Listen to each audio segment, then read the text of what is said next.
Pay scale বাস্তবায়নের দাবিতে প্রধানমন্ত্রীর কাছে স্মারকলিপি দিয়েছেন সরকারি কর্মকর্তা-কর্মচারীরা।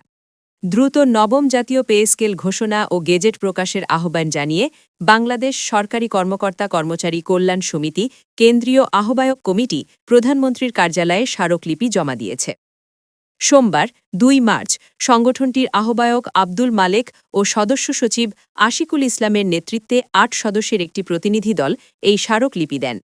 এতে বলা হয়, প্রশাসন, শিক্ষা, স্বাস্থ্য, আইন-শৃঙ্খলা ও বিভিন্ন সেবামূলক খাতে সরকারি কর্মকর্তা-কর্মচারীরা নিষ্ঠা ও দায়িত্বশীলতার সঙ্গে কাজ করে দেশের উন্নয়নে ভূমিকা রাখছেন।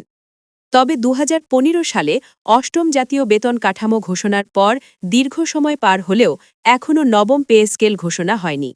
প্রায় ১ যুগ ধরে একই বেতন কাঠামো বহাল থাকায় বর্তমান অর্থনৈতিক বাস্তবতায় অনেক কর্মচারী আর্থিক চাপে পড়ছেন বলে উল্লেখ করা হয়।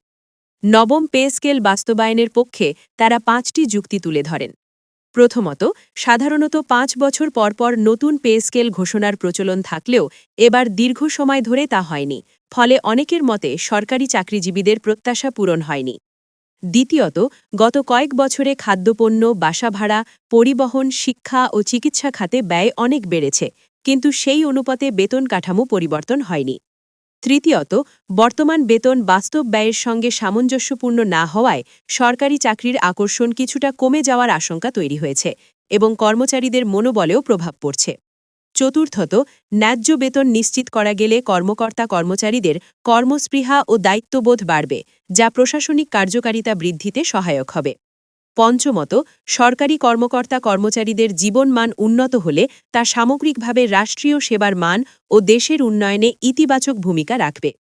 এসব বিষয় বিবেচনায় নিয়ে দ্রুত নবম জাতীয় পে স্কেল ঘোষণা ও গেজেট প্রকাশের জন্য সরকারের প্রতি আহ্বান জানিয়েছে সংগঠনটি।